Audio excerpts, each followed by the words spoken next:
안녕하세요. 역사를 사랑하는 박소입니다. 오늘은 그 고려의 최고의 무신 척준경에 대해서 한번 알아보겠습니다. 척준경은 고려 예정 때 북방 영토를 개척했던 영관이 명성을 오늘까지 한국사 최고의 장수로서 소봉을 피는 척준경의 뒷받침이 있었습니다.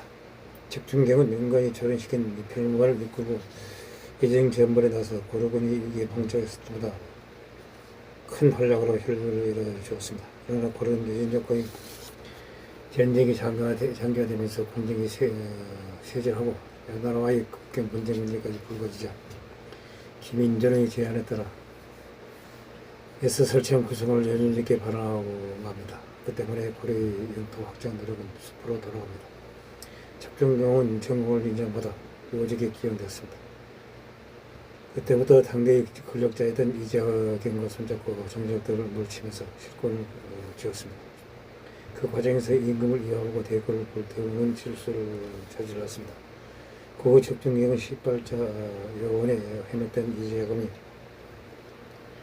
왕위를 산탈하고 하자 인종의 뜻을 받들어 이재경을 제거함으로써 공시대를 봉해주고 벼슬의 최고제에 이르렀습니다.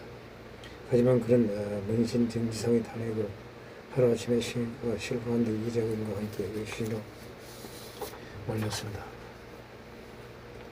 바람한장했던 국산 척시의 시조인 척준경은 황해도 국주에서 경거 대장군은 최기공의 아들로 태어났습니다. 출생 또는 전해지지 않지만 그의 성장들은 대대적 국주의 아전 출신이었다고 합니다. 그 역시 빈곤한 집안 사정 탓에 서류가 들어가야지만 뜻을 이루지 못하였습니다. 다행히 기린군 왕후의 정도로 들어갔는데 천공 95년 숙종 주기는 기린공이 왕위에 오르면서 이속적인 치밀한 별서를 얻었습니다. 1104년 숙종 9년 동료진의 수장 오야석이 여진 탕을 시도하면서 도망간 북부의 여진족을 차례차례 도착시켰습니다. 그 과정에서 통합을 거부하고 오야석의 부하 석저탄에게 쫓겨든 여진족 추장 14명과 1753명의 백성이 고려에 길순하였습니다. 그 중에는 고려에 우호적인 분해로 부적도 포함되어 있었습니다. 그러다 석저탄은 반역들을 내어라며 정준성을 포기했습니다. 급벌받은 석조군이 문화시란 평정사 민가를 국면 행령 변호사로 삼아 군대를 출동시켰습니다. 이때 척준경은 인간이 부관으로 출전하고 있었습니다.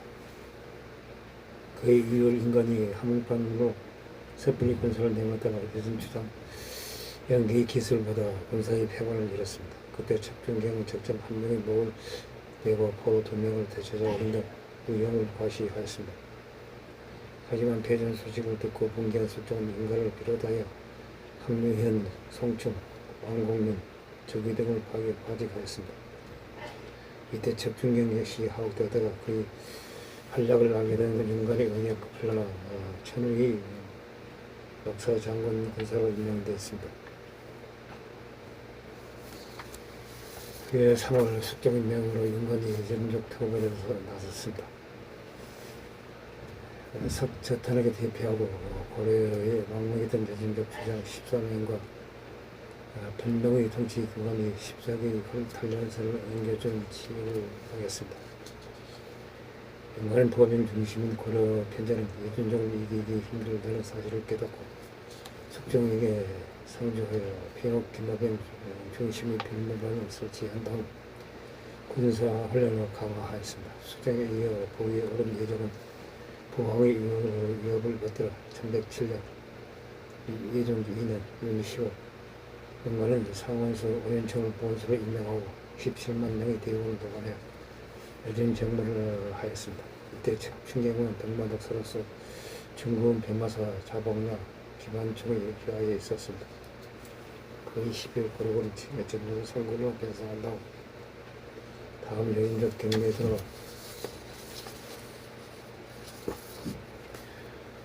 공경하는 채 하다가 물러난 뒤 적진에 사자를 보내 예전에 살아남은 화장과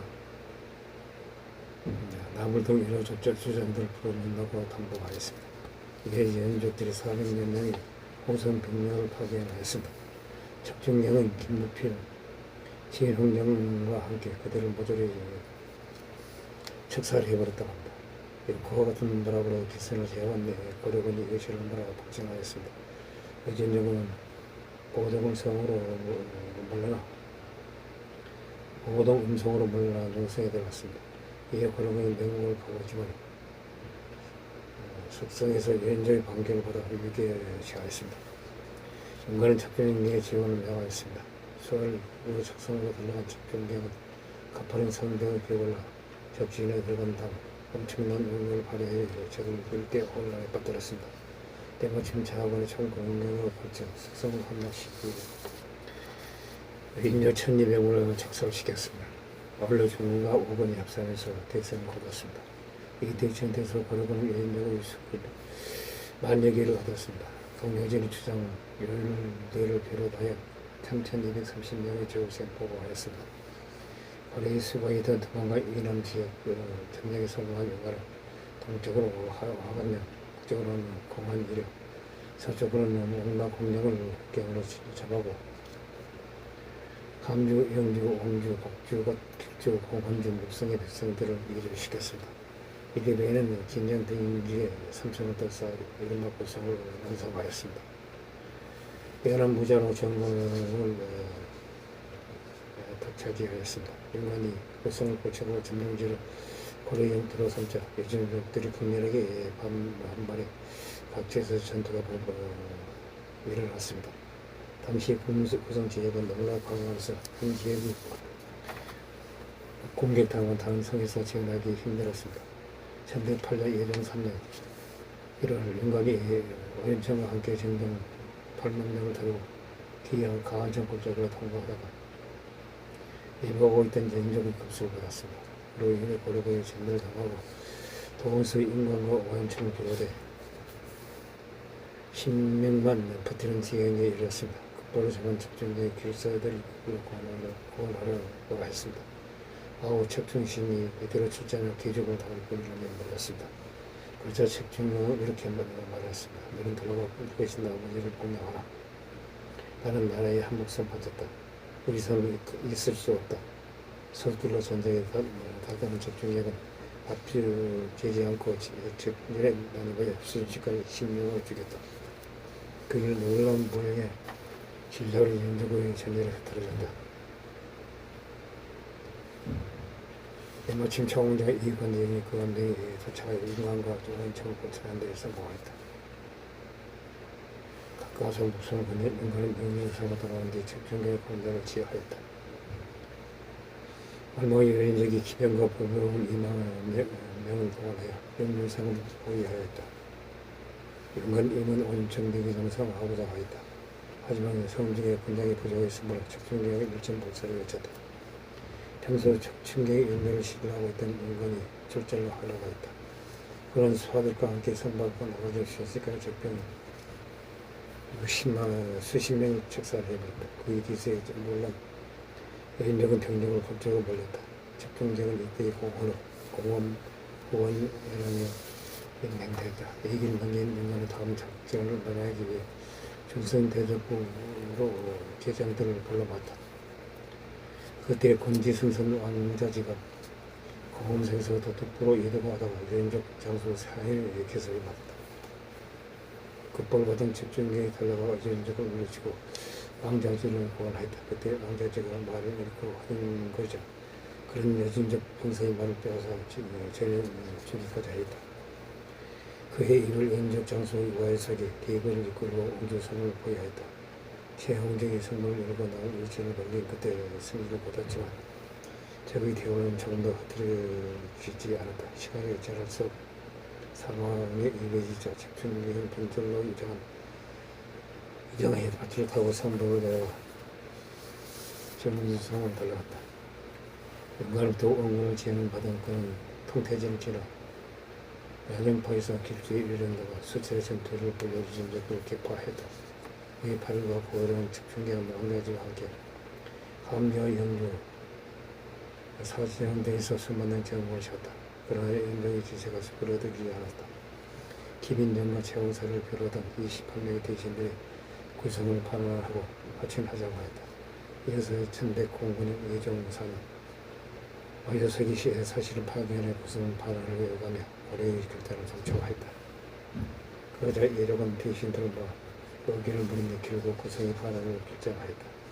그로 인해 고려의 연도 확장노력은 숲으로 돌아갔지만 예족은 집중경의 정을 인정하고 행령 백마판관에 임명하였다. 그의 5월 예정은 그의 아버지 최기웅을 공주로 불러들어 술과 고기를 대접하고 운한당이 nep산 10석을 하사한 다음 측중경은 위시소명으로 승진시켰다. 1115년 예정 10년 이를 그동안 분열됐던 예인적 통합에 성공한 나월타고 금날을 세웠다. 그래서 연나라의 천조제 야은이가 대규모 생물 정력을 파견하였지만 대대에 물러났다. 그의 8천년전에 또다시 예주를 공개하기 위해 시황 대국을 편성한다고 고려의 협조를 요청하였다. 이에 대로서 신라들이 호응했지만 적중경은 예진 정월 이후 국력이 회복되지 않았던 이유로 김무식 등과 함께 원군 파견을 반대하였다. 그 결과 근거가 일진을 벌인 요군이 대피하고 물러났다. 1122년 4월 예정이 승하고 인정이 보이에 오르면서 적중경은 출세 가도를 돌렸다. 1123년 인정 1년 참지정사 2부 상사를 거쳐 1123년 10월 정서실험 평정사가 되었다. 문신들이 문신에 대한 멸시 때문에 이급에 1125년 4월 사직하고 딱 항해해버렸다. 그러나 인정의 제식과 이유를 보내 달렸다. 적중경이 문영이척 조정에 들어왔다. 1126년 3월 조정에서 금나라와의 외교 공격을 먹을 때 그 이재국과 함께 행실을 설파함으로써 고려와 금나라가 변신 관계를 맺는 데 일조하였다.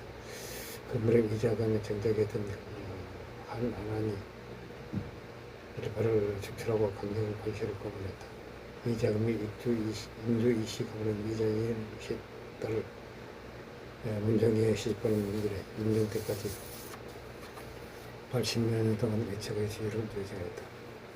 그들은 왕비는 물론 후비 그인 차례도 독점하였으며 왕족들은 대부분 인주 이시 예선이었다.